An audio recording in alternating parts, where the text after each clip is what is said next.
Et Pharaon dit, ô notable, je ne connais pas de divinité pour vous autre que moi. Haman, allume-moi du feu sur l'argile, puis construis-moi une tour, peut-être alors monterai-je jusqu'au Dieu de Moïse. Je pense plutôt qu'il est du nombre des menteurs.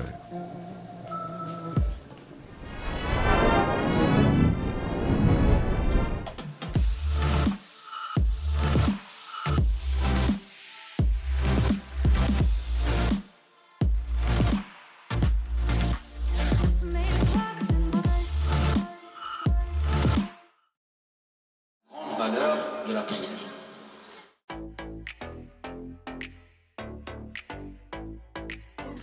Rabbeinu Hari, donc la Kabbalah, et c'est le Rabbi Shlom Shaul qui me l'a dit lui-même, donc un héros de la génération, il a dit que ce que peut faire le mikvé en pureté, aucune mitzvah ne peut le faire. Qu'est-ce qu'un mikvé? Un mikvé, c'est de l'eau stagnante, confinée dans un endroit. On doit s'immerger dans un mikvé d'eau de pluie, d'un volume suffisant pour qu'une personne puisse s'immerger. Le mikvé, ou bar rituel, est un sujet fondamental du judaïsme. Un traité entier de la Mishnah est consacré aux lois du mikvé. Effectivement, on y apprend qu'un fleuve, une source d'eau, ou même la mer peuvent purifier comme un mikvé. On appelle ça les eaux de Bereshit. Les origines ou les types d'eau que l'on peut utiliser, ou les eaux qui se trouvent dans la nature, sont au nombre de 7. La pluie et l'eau marine. L'eau de fleuve ou de rivière. Hein?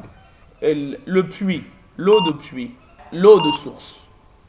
Il y a l'eau qui, en descendant du ciel, descend sous forme de neige pour se solidifier, et l'eau qui descend sous forme de flocons pour devenir liquide.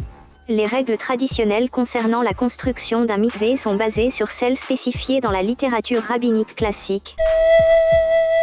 Un mikvé doit être connecté à une source naturelle ou à un puits d'eau naturelle, et peut donc être alimenté par des rivières et des lacs qui ont des sources naturelles comme source. Une citerne remplie par l'eau de pluie est également autorisée. De même, la neige, la glace et la grêle sont autorisées à fournir de l'eau à un mikvé. Les océans et les mers ont pour la plupart le statut de source naturelle. La première fois que le terme mikvé est mentionné dans la Torah, c'est dans le récit de la création, où le mikvé Hamaim Karayamim, le rassemblement des eaux, il l'appela mer.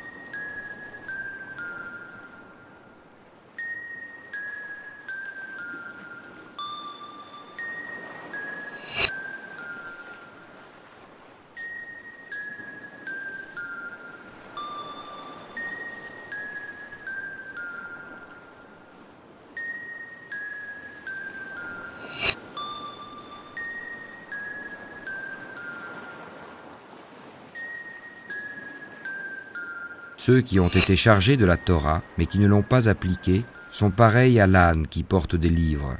Quel mauvais exemple que celui de ceux qui traitent de mensonges les versets d'Allah, et Allah ne guide pas les gens injustes.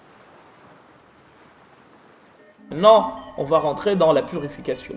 C'est une eau qui est par essence pure, c'est-à-dire par nature, purificatrice, c'est-à-dire que l'on peut l'utiliser pour rendre pur. Assalam, fiqh, on va dire quoi?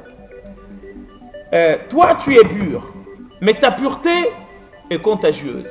L'eau peut être pure et non purificatrice, dont l'utilisation n'est pas déconseillée. Et de l'eau pure purificatrice, mais dont l'utilisation est déconseillée. Et l'eau est pure, c'est une eau pure, mais non purificatrice, car sa pureté ne peut pas être propagée à d'autres. C'est de l'eau pure, mais qui n'est pas capable de purifier. Et l'eau qui cesse d'être eau au contact d'autres éléments qui en transforment la nature.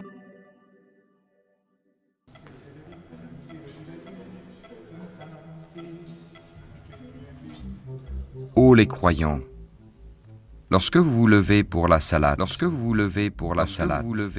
lavez vos visages et vos mains jusqu'aux coudes. Passez les mains mouillées sur vos têtes et lavez-vous les pieds jusqu'aux chevilles. Et si vous êtes pollué, alors purifiez-vous. Mais si vous êtes malade ou en voyage, ou si l'un de vous revient du lieu où il a fait ses besoins, ou si vous avez touché aux femmes et que vous ne trouviez pas d'eau, alors recourez à la terre pure, passez-en sur vos visages et vos mains. Allah ne veut pas vous imposer quelque gêne, mais il veut vous purifier et parfaire sur vous son bienfait. Peut-être serez-vous reconnaissant.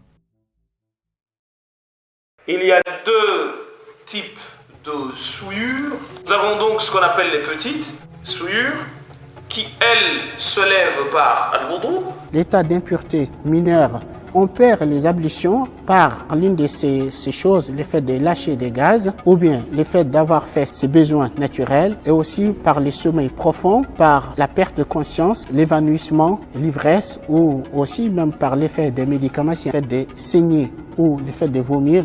Ça n'exige pas, ça n'oblige pas de refaire ces ablutions, mais si on le fait, c'est bien meilleur, c'est une recommandation. C'est pas obligatoire, mais extrêmement conseillé. Certains savants ils sont d'avis de dire, quand je fais mes ablutions, je peux faire autant de prières obligatoires et autant de prières surrogatoires avec la même ablution. C'est-à-dire qu'il n'y a pas l'obligation de les renouveler pour chaque prière et ainsi de suite. Et nous avons ce qu'on appelle les grandes souillures qui, elles, se lèvent par ce qu'on appelle al-ghusl, le lavage, le fait de prendre une douche dans des... On peut être en état d'impureté majeure par des rapports intimes entre le conjoint. Il ne s'agit pas des prémices des rapports intimes, mais quand réellement il y a eu des rapports, donc même s'il n'y a pas eu éjaculation dans ces cas, ça met la personne dans un état d'impureté majeure. Donc aussi une femme à la fin de ses règles ou à la fin de la lochie, donc elle doit faire la grande ablution. Après tu rajoutes la minat chassidut, ça veut dire la mesure de piété. Donc on rajoute quand une personne non musulmane qui s'est convertie à l'islam. Un non-juif qui se convertit, il trempe au mikvé devant un tribunal rabbinique. Est-ce que celui qui se fonde sur une preuve évidente venant de son Seigneur est récité par un témoin de sa part, cependant qu'avant lui il y a le livre de Moïse tenant lieu de guide et de miséricorde, est meilleur, ou bien celui qui ne se fonde sur aucune preuve valable? Cela y croit, mais quiconque entre les factions n'y croit pas aura le feu comme rendez-vous. Ne sois donc pas en doute au sujet de ceci. Oui, c'est la vérité venant de ton Seigneur, mais la plupart des gens n'y croient pas. Et quel pire injuste que celui qui forge un mensonge contre Allah. Ceux-là seront présentés à leur Seigneur, et les témoins diront, voilà ceux qui ont menti contre leur Seigneur, que la malédiction d'Allah frappe les injustes, qui obstruent le sentier d'Allah aux gens, cherchent à le rendre tortueux, et ne croient pas en l'au-delà. Il ne s'agit pas là de saleté au sens physique du terme, mais plutôt de saleté au sens métaphysique du terme. Il ne faut pas confondre pureté et impureté avec saleté et propreté, ça n'a rien à voir. On ne parle pas d'une chose physique, on parle d'une chose qui est complètement métaphysique.